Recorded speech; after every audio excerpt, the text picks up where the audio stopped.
Come to Helmuth Ford, home of the lifetime powertrain warranty.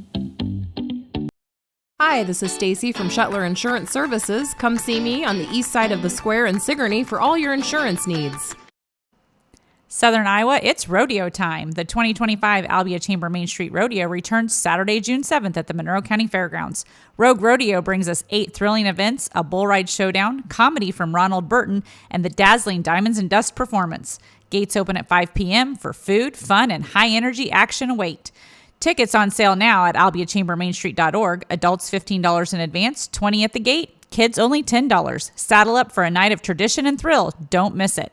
Jace Race 2025 is Saturday, June 7th at the North Mahaska Junior Senior High School in New Sharon. The 5K starts at 8 a.m., followed by the 1 mile fun run. To sign up, use the links on the North Mahaska Education Foundation's Facebook page. Pre-registration guarantees you a t-shirt, but you can also sign up the day of the race. There will be some giveaways and first-place prizes. In memory of Jace Carrico, who passed in 2008, the Carrico family appreciates the community's support. Neil. Hey, man, what's up? You want to do some radio?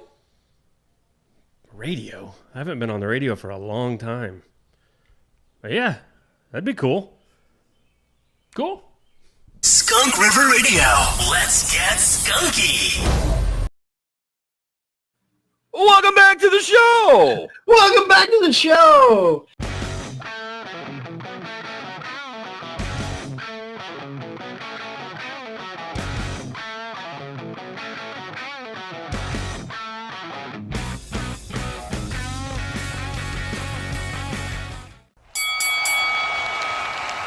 And now, your hosts of the Card Subject to Change podcast, the For Frequency's Sake Tag Team Champions of the World, the Wizard CZ, and Never Wrong Nick Bull.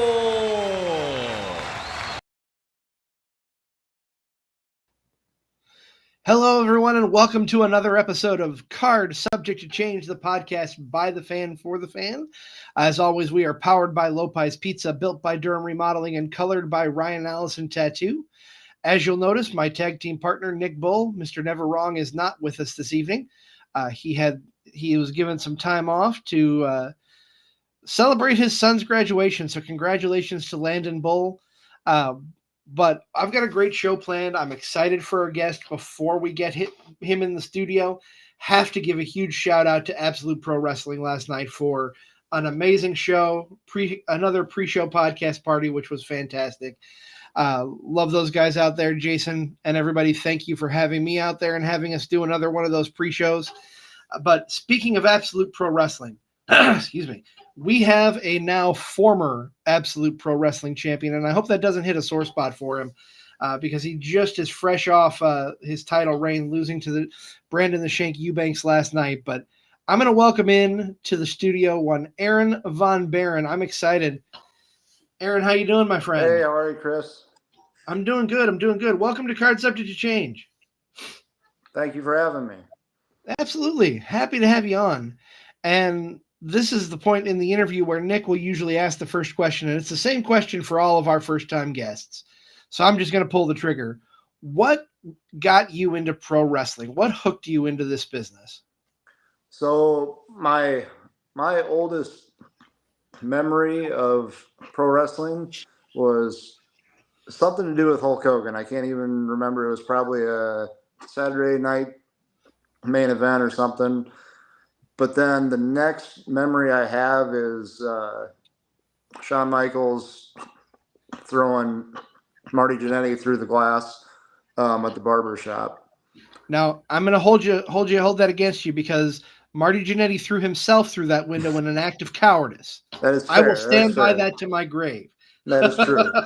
That's true. But yeah, and from there, I mean, it was just, just the love of every aspect of it, it's superheroes, it's athletes, it's everything all rolled up into one that, a little boy could want. Absolutely. So who did you gravitate towards? You mentioned Shawn Michaels. That's a great name to bring up. Who are some of your favorites growing up? Yeah, so my favorites, I mean, Hulk Hogan. No matter what, everyone hates him now. I still think he's one of the greatest of all time. Shawn Michaels, one of the greatest of all time. Bret Hart, one of the greatest athletes of all time.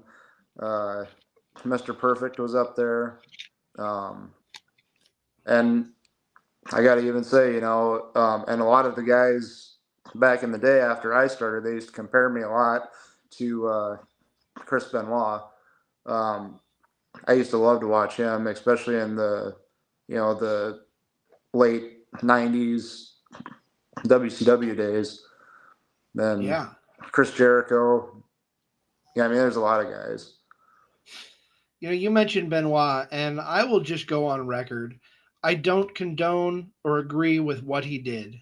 Same. That is just tragic and despicable act, but I can't knock his career. He was a brilliant in-ring performer, and I will always respect the in-ring performer, even if I don't care for the man himself. And I feel the same way. You mentioned Hogan. I feel the same way about him. He has done some things that I don't agree with in recent years, but he was pivotal in the business. The wrestling world would not be what it is today without Hulk Hogan. Right. So what was that crystallizing moment then in your life that just got you so hooked that you said, okay, I have to be a part of this? So I'll be honest with you, like when I was a kid and when I have a visitor here, I got one of my cats in the background, but when I was a kid, I mean, I was a little stick, I mean, I was not very large. And even into my early 20s and stuff like that, I mean, I wasn't, I was like 120 pounds at one point. I was not big. And, I never thought that I could be a wrestler. I remember in probably around 2004 or so, my brother, who's like 6 foot and much larger than me, he was considering it. And I even thought, at the time, it's like, well, God, he's even too small for that. But then a few years later, it was probably around 2008, 2009, I discovered the Impact Pro Wrestling and 3X, and because I never knew anything about the independent scene, but I discovered Impact, and I started to watch some of the stuff up on YouTube, some of the Justin Decents and the Chance Cordovas on there, and I thought, wow, so they do this at a lower level, than like the WWF, WWE. And so I started to think, well, maybe it is an option. I remember I called TS Aggressor, Travis, at Impact, and I talked to him, and he kind of gave me the rundown on everything, and I thought about it, and obviously at that point in my life, I was not ready to do it. I was not in the shape for it, but that was where, again, that was where my brother came in, because he had gotten into working out, and he got me into working out, which led me to get where I thought I needed to be. But then also in between there, I went to college for a little bit and all that type of stuff. And after that, I'm like, okay, I did what, people think you should do. Now I'm going to go do what I want to do. Right. And I went to my first Impact show, and from there on I was hooked, and I signed up, like a week later or something. I don't even know.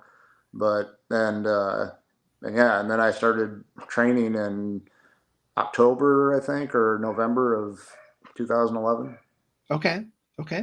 What was